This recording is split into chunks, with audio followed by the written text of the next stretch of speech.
আজি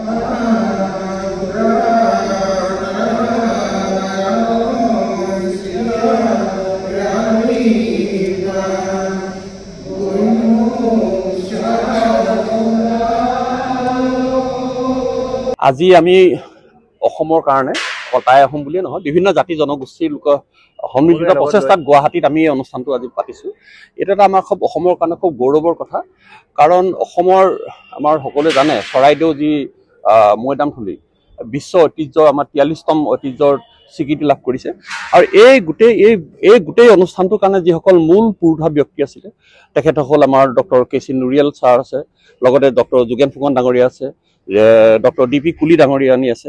গতিকে এই আৰু তাৰ লগতে বহু মানুহ ব্যক্তি তাত ইনভলভ হৈ আছে।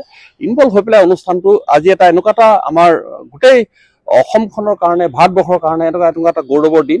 তেখেতসকলক আমি এটা গুৱাহাটীস্থত যিসকল আমাৰ লোক আছে তেখেতসকল আমি এটা সিদ্ধান্ত লৈছিলোঁ মাজতে মিটিং পাতি পেলাই যে আমি এই যিসকল অসমৰ কাৰণে ইমান কাম কৰি যোৱা, বিশেষকৈ কে.চি. নুৰিয়েল ডাঙৰীয়া তেখেতো অসমৰ বাহিৰৰ মানুহ, কিন্তু তেখেতে ইমান দিনে ৰাতিয়ে কষ্ট কৰি যিমানখিনি কাম কৰি গ'ল সেই কামখিনিৰ কাৰণে আমি ইয়াত এটা তেখেতক আমি সম্বৰ্ধনা দিয়াৰ কথা আমি আলোচনা কৰিছিলোঁ। আৰু সেই অনুষ্ঠানটোৱে আজি আমি আমাৰ কৰ্মশ্ৰী হিতেশ্বৰ শইকীয়াৰ কলেজত আজি অনুষ্ঠানটো আমি আয়োজন কৰিছোঁ। আৰু অনুষ্ঠানটো আপোনালোকে দেখিছে সুন্দৰ হৈছে। যিসকল আমাৰ গুৱাহাটীত সন্মুখৰ পৰা নেতৃত্ব দি থকা গণ্যমান্য ব্যক্তি আছে তেখেতসকলক আজি সকলোৱে আজি ইয়াতে উপস্থিত হৈছেহি, আহি অনুষ্ঠানটোত আগভাগ লৈছে। তেখেতসকলে বহু কথা আজি জানি পাইছোঁ, বহুখিনি আমি নজনা কথা জানিব পাইছোঁ। এতিয়া ইয়াৰ পিছতে এটা প্ৰজেক্টৰ তেখেতসকলে কি ধৰণে আহোমসকলৰ মৈদামথলী বা মৈদাম কি ধৰণে বনাইছিলে, কি ধৰণে তেতিয়াৰ ক্ষেত্ৰত টেকন'লজিটো ইমান এডভান্স আছিলে যে কেনেকৈ কৰিছিলে, সেই কথাবিলাক যিসকল এতিয়া নতুন প্ৰজন্মৰ যিসকল ল'ৰা ছোৱালী তেওঁলোকে গম নাপায়, সেই তেখেতসকলক দেখাবৰ কাৰণে সেইকাৰণে আমি সেই ব্যৱস্থাও ইয়াতে কৰা হৈছে।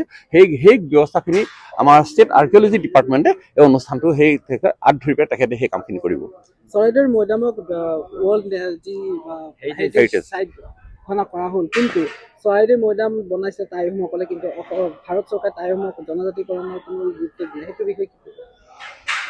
হয়, এটা জনজাতিকৰণটো এটা বেলেগ প্ৰচেছ বাৰু, সেইটো এটা বেলেগ এটা প্ৰচেছ। আমি সকলোৱে লাগি আছে। টাই জনগোষ্ঠীয়ে আহোমসকলেই নহয়, 6 জনগোষ্ঠী আমি 6টা জনগোষ্ঠী আমি এই ক্ষেত্ৰত আমাৰ ডিমাণ্ডটো আছে, ডিমাণ্ডটো চলি আছে। নাজানো চৰকাৰে এটা প্ৰচেছ অসম চৰকাৰে ইয়াৰ পৰা পঠাব লাগিব, আৰু দিল্লীৰ পৰা যদি এপ্ৰুভেলটো হৈ আহে পাৰ্লিয়ামেণ্টত সেইটো এপ্ৰুভ হ'ব লাগিব। সেইটো আমি বিচাৰিছোঁ। আমি নিজেও টাই আহোম হিচাপে আমি বিচাৰিছোঁ যে আমাৰ জনজাতিকৰণটো হ'ব লাগে। সেইটো এটা চৰকাৰী বেলেগ প্ৰচেছ, কাৰণ সেইটোৰ লগত এইটো সাঙুৰ খোৱাটো প্ৰচেছটো নাহে বাৰু। এটা ৱৰ্ল্ড হেৰিটেজ চাইট আমাৰ আজিৰ কাৰণে আমাৰ গোটেই অসমৰ কাৰণে এটা মানে সাংঘাতিক এটা গৌৰৱৰ কথা। সকলো জাতি জনগোষ্ঠীয়ে কথাখিনি জানিব লাগে, কাৰণ পৃথিৱীত আহোমসকলে অকল এনেকুৱা এটা জাতি আছে যিটো জাতিয়ে 600 বছৰ উইদাউট এনি ব্ৰেক শাসন কৰিব পাৰিছিলে। গতিকে এনেকুৱা এটা জাতি জনগোষ্ঠী আমি নিজেও তাৰে সদস্য হৈ পেলাই নিজে গৌৰৱ অনুভৱ কৰিছোঁ। দেখিছে আমি আহোমৰ আজি সাজপাৰ পিন্ধি পেলাই আমি আহিছোঁ। গতিকে আমাৰ এটা ভাল খুব আজি গৌৰৱৰ কথা। আৰু বিশেষকৈ এই গোটেই নতুন প্ৰজন্মই গোটেই কথাখিনি গম পাব লাগে, যিসকল বুৰঞ্জীৰ লগত এতিয়া আমাৰ স্কুলতে হওক বুৰঞ্জী ছাবজেক্টটো প্ৰায় নাইকিয়া হৈ আহিছে, বুৰঞ্জী ছাবজেক্টটো। গতিকে নতুন প্ৰজন্মই এই কথাবিলাক বুজি নাপায়, বহুতে নাজানে। গতিকে তেখেতসকলে জানিবৰ কাৰণে সকলোকে ওচৰ চপাই নিবৰ কাৰণে তাত আমি সুবিধা কৰি দিছোঁ। তাতে মোৰ এটা নিজৰ খুব ভাল লাগে, এই যিটো ৱৰ্ল্ড হেৰিটেজ চাইট যে হৈছে, ৱৰ্ল্ড হেৰিটেজ চাইটত ইয়াত যিখন ডছিয়া বনাইছে কে.চি. নুৰিয়েল চাহাবে, তেখেতে কৈছে তাতে আমি এখন মই খুব আগভাগ লৈ পেলাই এখন আমাৰ যিখন আহোমসকল যে আমি যে চাইনাৰ পৰা মুংমাওৰ পৰা যে আমি অসমলৈ আহিছিলোঁ, এই গোটেই ৰুটটো আমি ছাৰ্ভে কৰিছিলোঁ। এই ছাৰ্ভেটোৰ গোটেই ৰাস্তাটো আছে মানে চাউলুং চুকাফাৰ গাঁৱৰ পৰা এই চৰাইদেউলৈকে 1123.2 কিলোমিটাৰ আছে। গোটেই আমি এটা ডিজিটেল ছাৰ্ভে কৰা হৈছে। সেই মেপখন ডছিয়াৰত আছে। এতিয়া গোটেই পৃথিৱীৰ মানুহে গম পাইছে সেই মেপখন ডছিয়াৰত আছে। মই খুব আগভাগ লৈছিলোঁ, বজেন সন্দিকৈ বুলি তাত নামটো আছে, সেইটো আছে।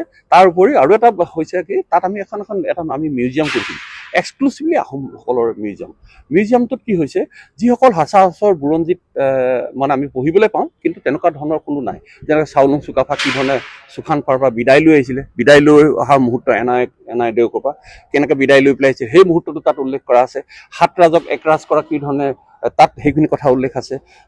আমি খুব 3 ডাইমেনশ্যনেল আমি তাত প্ৰতিমূৰ্তি কৰিছোঁ সেইখিনি মই বহুত আগভাগ লৈছিলোঁ প্ৰায় 3 বছৰমান তাত দিনে ৰাতি কষ্ট কৰি সেই কামখিনি কৰি দিছোঁ সেইখিনি এই তেনেকুৱা আৰু আছে বানসিং পুথিত কেনেকৈ মংগল চাইছিলে প্ৰথম মেডাম মেফি কি ধৰণে পাতিছিলে গতিকে তাত বিভিন্ন ধৰণৰ তেনেকুৱা ধৰণৰ অনুষ্ঠানবিলাক সেইবিলাক এই ৱৰ্ল্ড ডছিয়াৰত এইটো আহিছে ৱৰ্ল্ড হেৰিটেজত আছে ইউনেস্কোৰ যিকোনো খবৰৰ বাবে যোগাযোগ কৰক 7099017330 লগতে 7099017110 নম্বৰত